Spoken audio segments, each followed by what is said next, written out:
Hello and welcome to the Silver King's War. I'm Michael Sievers, the writer, producer, and creator of this podcast series about my father's Second World War as a B-26 bombardier. Today we continue in the Epilogue for Dearest Ones, the letters that Stanley wrote to his family throughout the war. It's mid-January of 1945. The Silver King is flying missions. The weather is cold. He's a bit bored because the weather is so cold that it's been difficult to fly.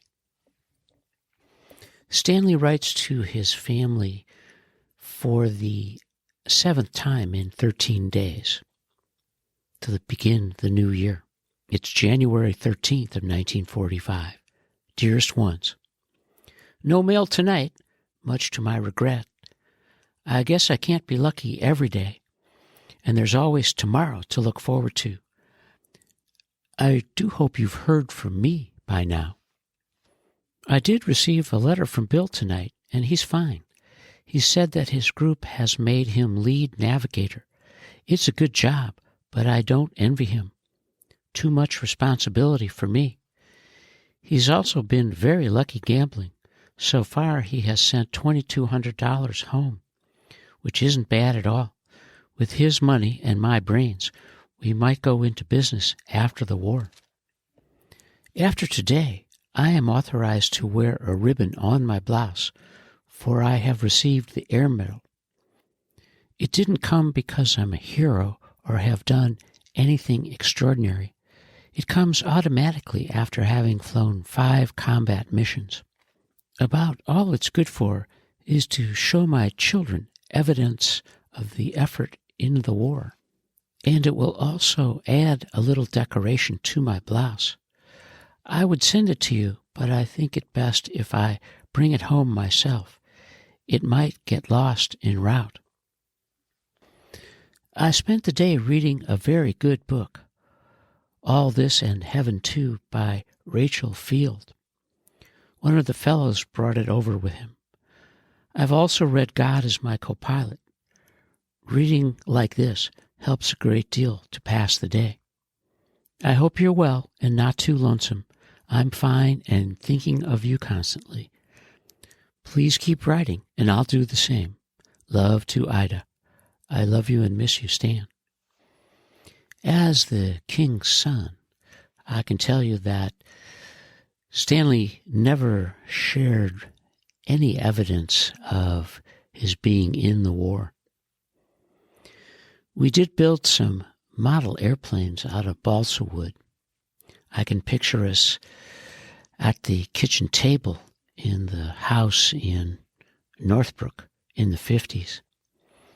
But beyond that, and those planes, there was nothing. I didn't know a thing about the Silver King's War.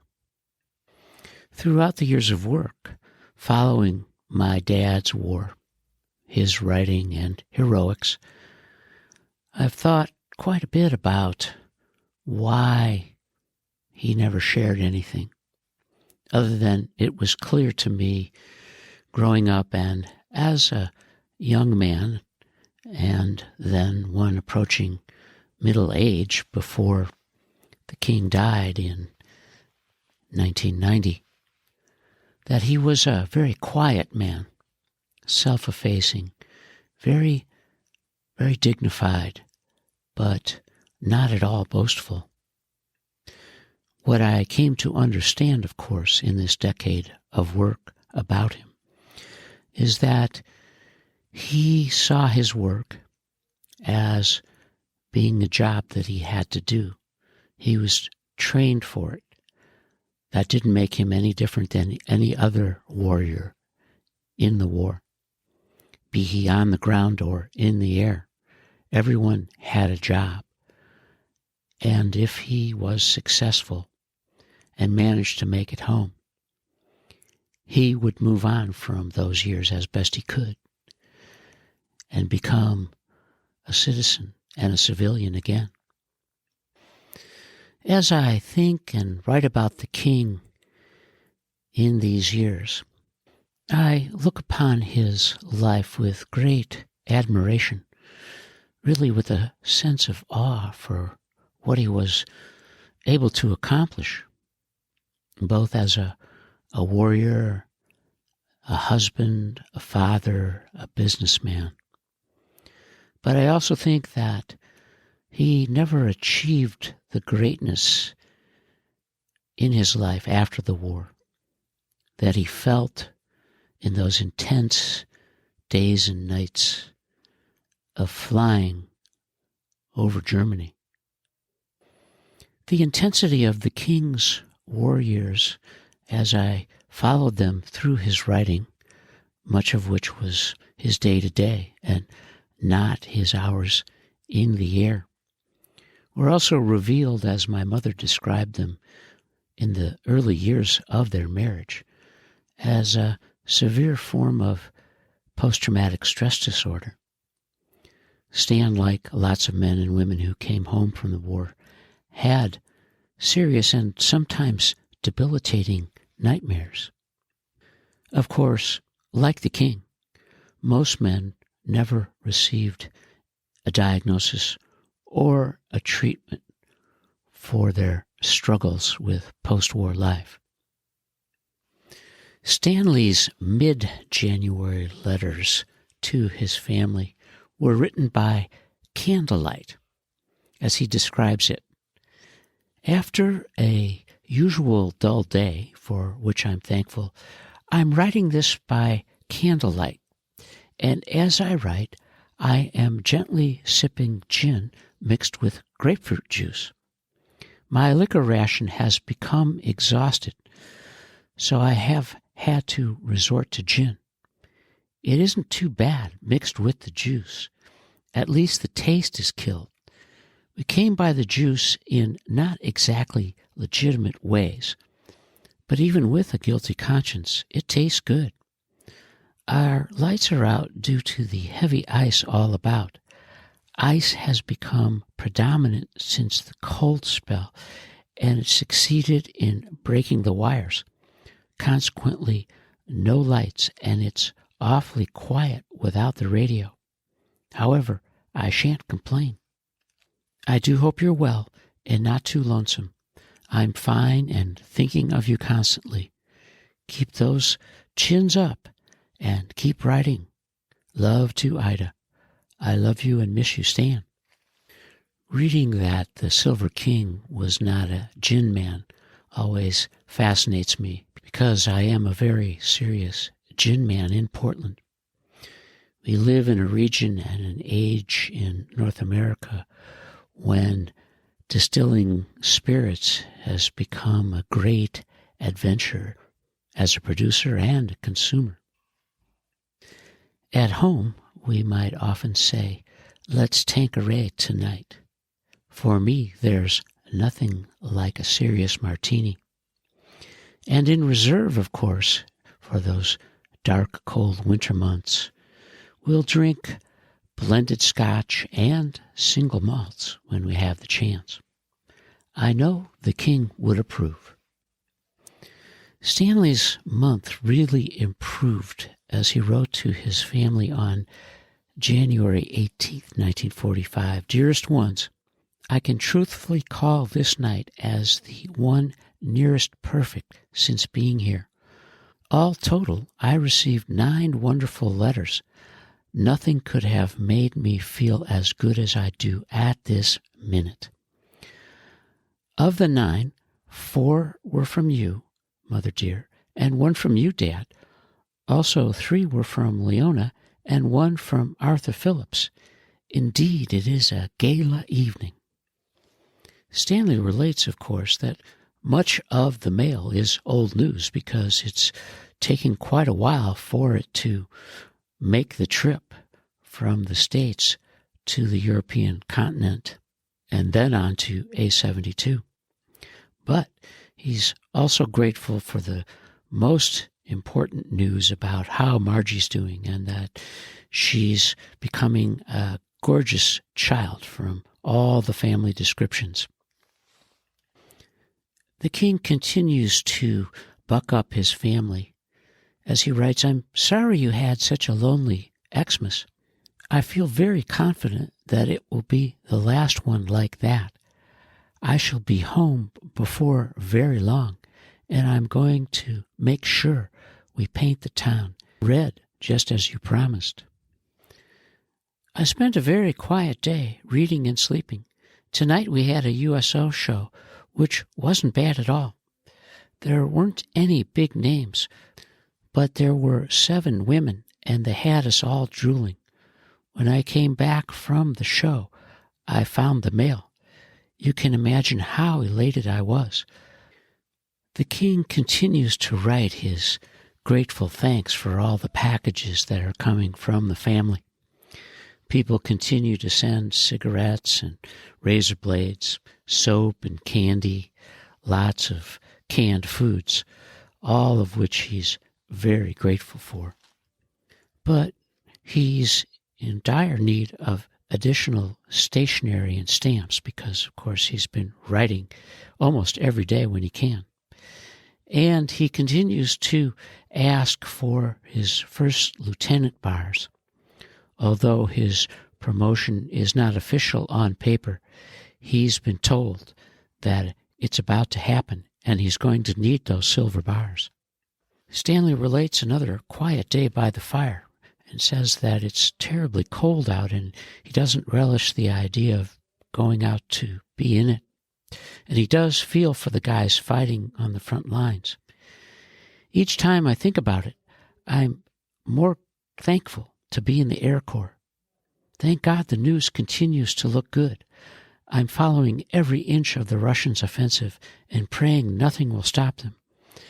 If they continue to advance as they have been, I think the war can be over in a month.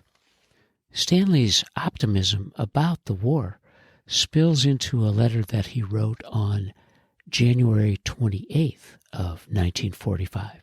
Dearest Ones, I didn't receive a letter tonight, but something just as swell, a very sweet cable with Xmas wishes and a box of delicious cookies. The cable is a little late, but better late than not at all. This is the second one from you, and you can't imagine how much I appreciate it. You think of everything, and by far are the sweetest persons in the world. He continues, just about now you're sitting down to that late Sunday morning breakfast, while I have already had dinner. I can almost taste Ida's hot biscuits with real butter. If the Russians keep going, maybe I'll be there to join you before long. At this writing, they are 90 miles from Berlin, and I'm praying that by the time this reaches you, they will be marching through Berlin. I would like to see them kill every last German there is, just as the Germans slaughtered so many others. I do hope you're well and taking care of yourselves. I miss you and I love you, and my love to Ida. Stan. Stanley's flash of anger and heat about the Germans is something that I didn't read much of throughout his hundreds of letters during the war. His demeanor home, of course, was generally calm and supportive and very soothing. He wanted to be sure that his folks knew that they needed to be strong for what was going on. And his January finishes very strong, as he writes on January 29th, 1945, Dearest Ones, I hit the jackpot in the mail tonight. I'm happy to say there are 6 letters from you and 2 from Leona, a total of 8. I don't have to tell you how much they mean to me. I love you as much for writing so faithfully. Although the letters are a month old, each and every one is a godsend. I'm only sorry you haven't been receiving those from me, but I'm glad you understand it wasn't my fault. If you recall, at that time the Germans had made their breakthrough. Consequently, all mail was being held up for much-needed supplies. Deep in this letter, the king drops his own kind of bomb when he says to his folks, "Jane's having a baby girl comes as a surprise, even though you had warned me. I know it's just what Jane needed, and I'm certainly happy for her, although I don't care for the name. You'll find a check enclosed. Please buy her a gift for me, and as a special favor to me, please take it to her yourself with my best wishes and congrats. You know, by all rights, I should have been the father of that kid." Jane, the king's former girlfriend from Birmingham, has haunted his letters occasionally throughout the war, and he's flashing a bit more of his angst about something that might have been, but never was. And now, as the king finishes his January letters from A72, he's received another load of mail from the folks at home, and he's obviously thrilled to get the news that things are going well. As he writes on January 30th, 1945, "Dearest Ones, this was another swell night for mail. 4 from you and 1 from Leona. 2 nights in a row like this is almost too much of a shock for me. After last night, I didn't expect any more for a week, but now I know I was all wrong. I'm sure you'll receive mine in the same fashion." The king, of course, is hearing through his folks about other guys who are in the war from the community and from the temple and the congregation. And he's happy for all of them, but at the same time, he's describing it as, maybe I got in the wrong branch of service, still a second lieutenant after a year. However, I'm not complaining. I'm an officer, and that's what counts. I could very easily be in bad shape while now I'm sitting on top of the world. Of course, I would like to be home, but since I can't, I've got the next best thing to it. Yours and Leona's letters sound almost identical. You both complain of being lonesome. It's a damn shame you have to be so far apart. Why don't you sell the business and move to Chicago? We had a snow blizzard most of the day, and it's plenty deep. As usual, we spent the day playing bridge. Please keep well and keep writing. I'll do the same. Love to Ida. I love you and miss you, Stan." The Silver King's 14th and final letter from January of 1945 at A72 completes a month filled with great writing, plenty of emotion, some anxiety about what the world sees and needs to know, and hopefulness about the end of the war. And we have reached the end of this episode of the epilogue for Dearest Ones, the letters that the Silver King wrote to his family during the war. And this is part 27. And you are listening to the Silver King's War.